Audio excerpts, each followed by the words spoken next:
Today we have someone with us who needs absolutely no introduction.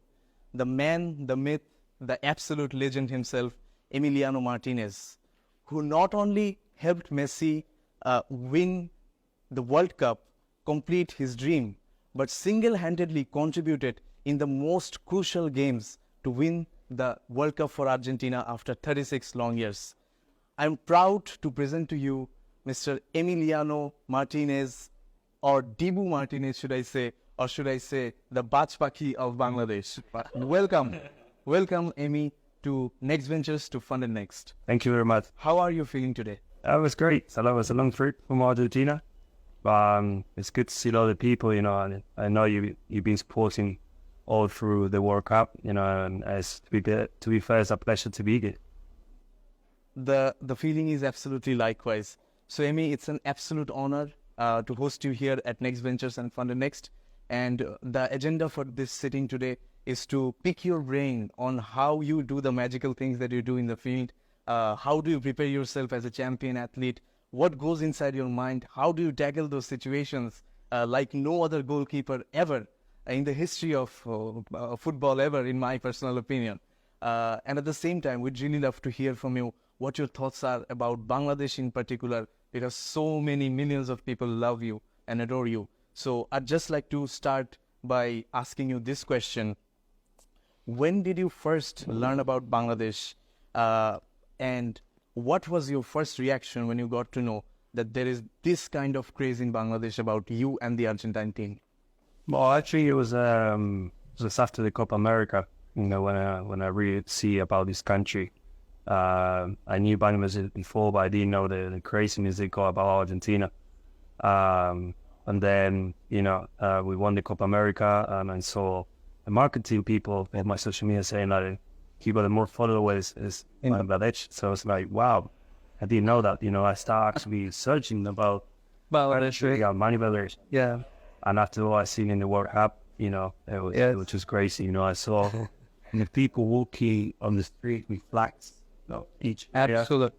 Massive, like a boat with Messi, like right.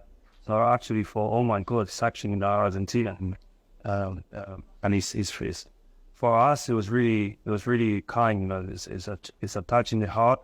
So we all thought we need to try and play a match in Bangladesh. Right. So, are we looking to see the Argentine football team play in Bangladesh in the future? Would you say that is on the cards? I would love to. And we would love to host you. We would love nothing better than that. So, Emily, I think the follow-up question here goes, how does it feel to have millions of fans love you so much, so far away from home? It's like having a home so far away from home. When you made those saves, people in Bangladesh cried for you. They prayed for you. I cried for you. How does it feel to have a home so far away from home? What are your feelings? I think you repay as you look at the country by coming here. One of the reasons I decided to come is just because I felt a lot during our hard times as well in the World Cup. We lost the first game. Right. Since Australia, the knockout stages has been crazy. Apart from Croatia, there was a comfortable win. I think Australia, the Netherlands, and France was a lot of tension. And having this love of all the people here in Bangladesh, I felt the same love to us Argentinian back home. So the way to repay them is by coming here and show my face and see what the country looks like. Absolutely good. And the save you made against Australia, the save you made against France in the last minute, the saves you made during the penalties, that just begs the question, how do you do this? And I think the next question should come from Mr. Zayed about this very particular topic. Yeah, I mean, your one true expertise lies in tackling situations, right? So you have been a crucial person to tackle many difficult situations that came into the matches. So as a footballer and as an athlete, you guys go through rigorous training, right? You guys work out, you guys train day and night. So, and when you are in such pressure situation, when you have to go through such intense moments, and when you need to make those quick decisions, so what are your thought processes, and how do you basically train your mind in order to tackle those situations and to take those decisions in those milliseconds and like execute a result? I think it's part of my life.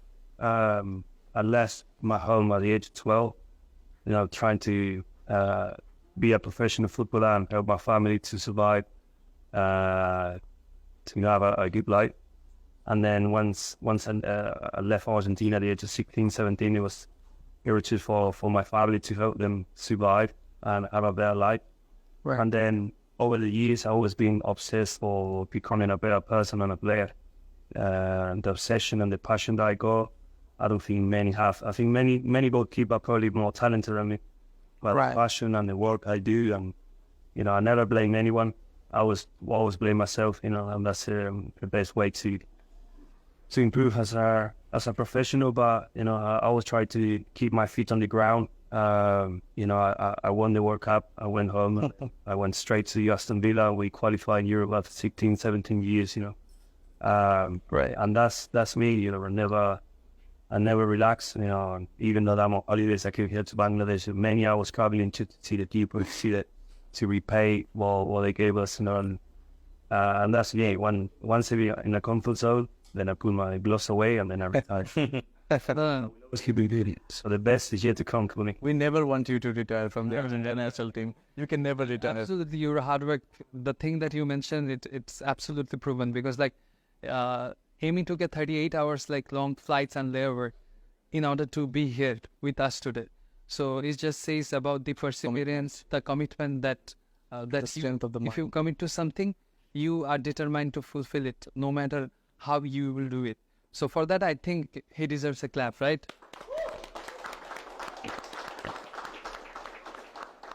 So, Amy, catch. Yeah. oh, cool.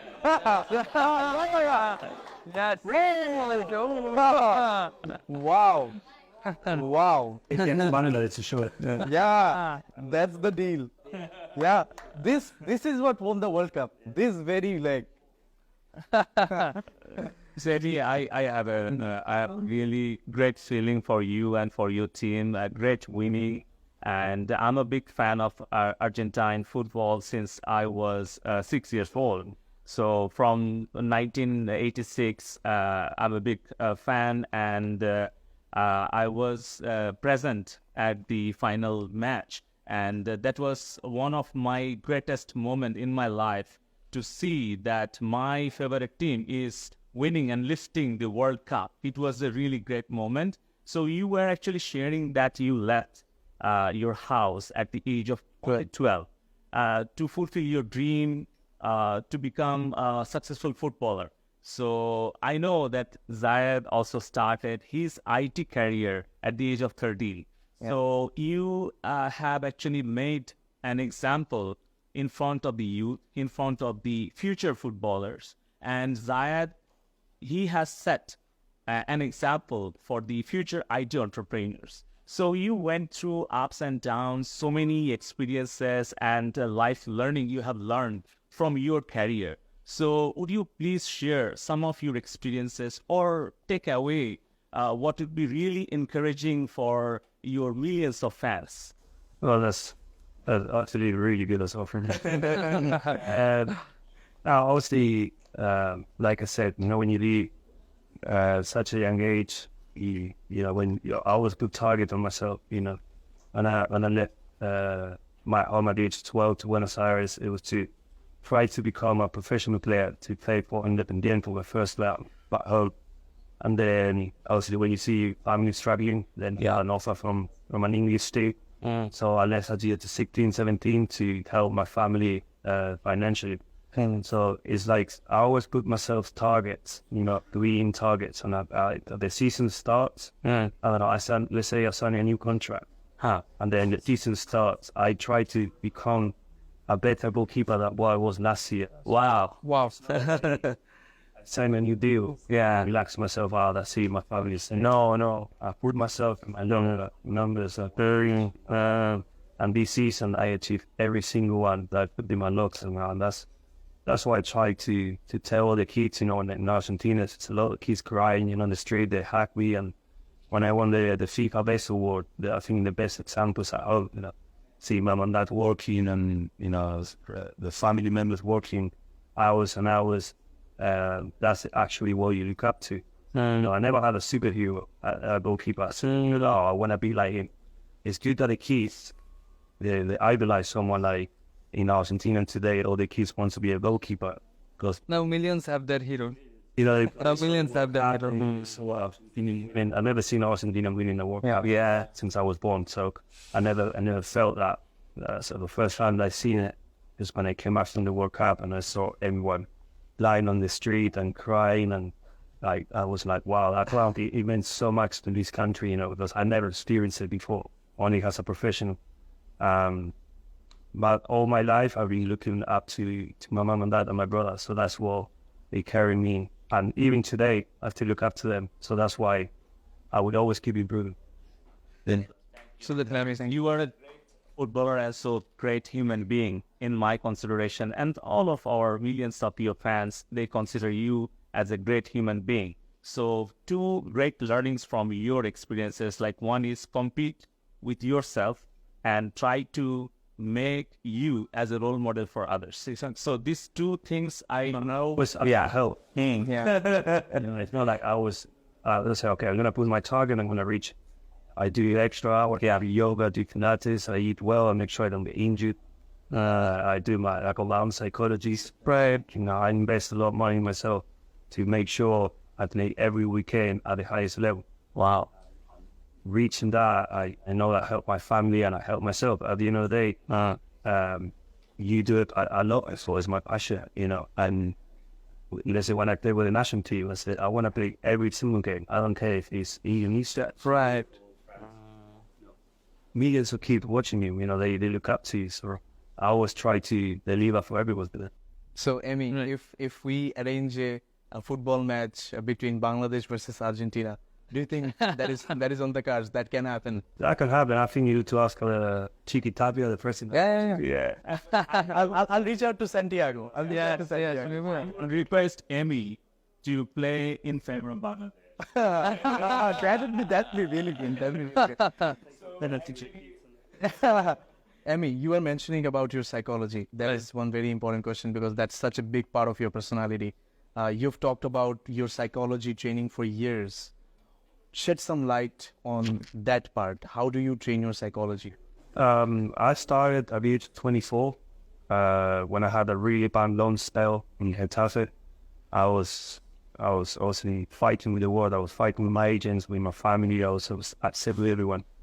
But obviously I realized I needed help, because I thought I was talented to reach the highest level, but somehow I wasn't doing it. When I met this guy, David, is an Englishman, really helped me through my moments in my career. I met him when I was at Arsenal, and then he got sacked from the club, and I asked him to work with me personally. I talk to him once or twice a week. We prepare the game. Each game we prepare how I need to play, what the manager wants from me, what the team needs from me. And I think since I've been with him for 4 years, haven't used a game, and I've been consistently a 7 and 8 every single game. And when I finish every season playing for country or club, I always say to myself, the most difficult part is to stay fit, and stay consistent. Consistency. That's the psychology. Games, the way you work for anyone, each job, if you come at 7 o'clock and then you leave at 1, and then but maybe you got someone who work from 6 to 6, 6 to 6, 6 to 6, he's going to be better than you. Right. Every single day working hard. So that's been me all my life. Emi, thank you so much for all these nuggets, and I can't thank you enough. One last thing. So people all over the world call you Dibu Martinez. Want to request you one. I'm really excited to know about the final match. When we were watching, we are so excited to watch every penalty, single shots. So what was the secret behind winning the final match, and what was actually in your mind when you were protecting your goalpost? Well, many people ask me how was it so cool. Yeah. Yes. When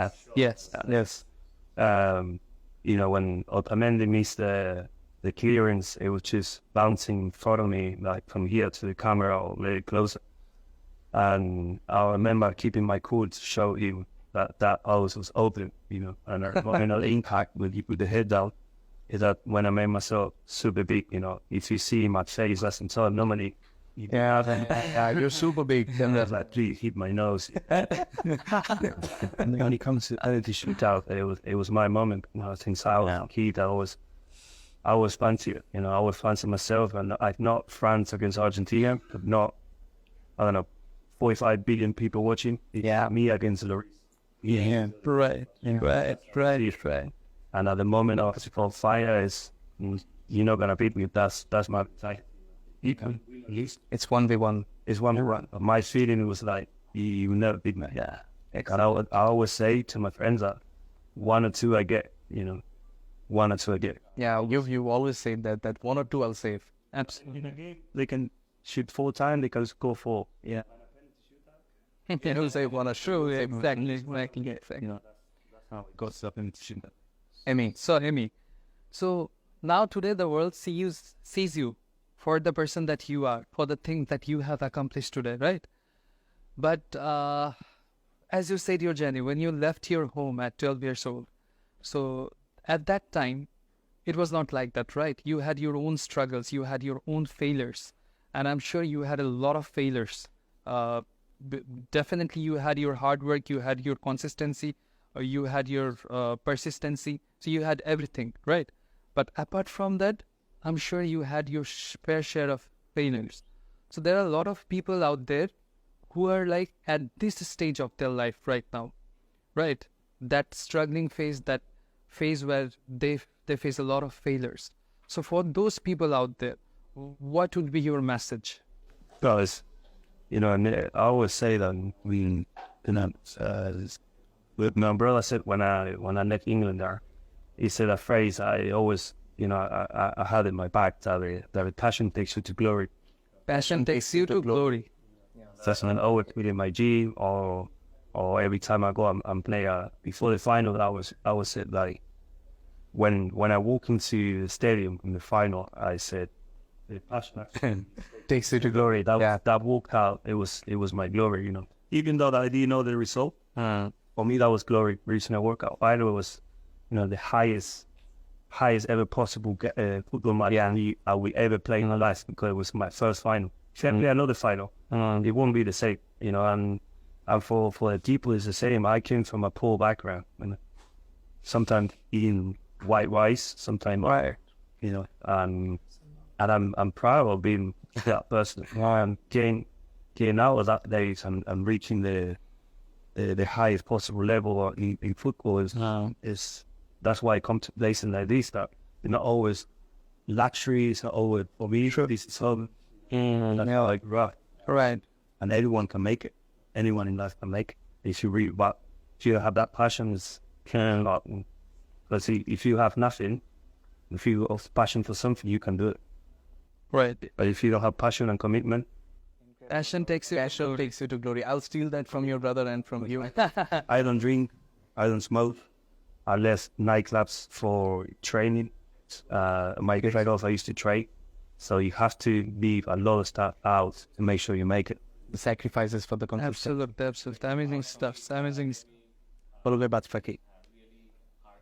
Thank you for coming and visiting and encouraging millions of our youth in Bangladesh.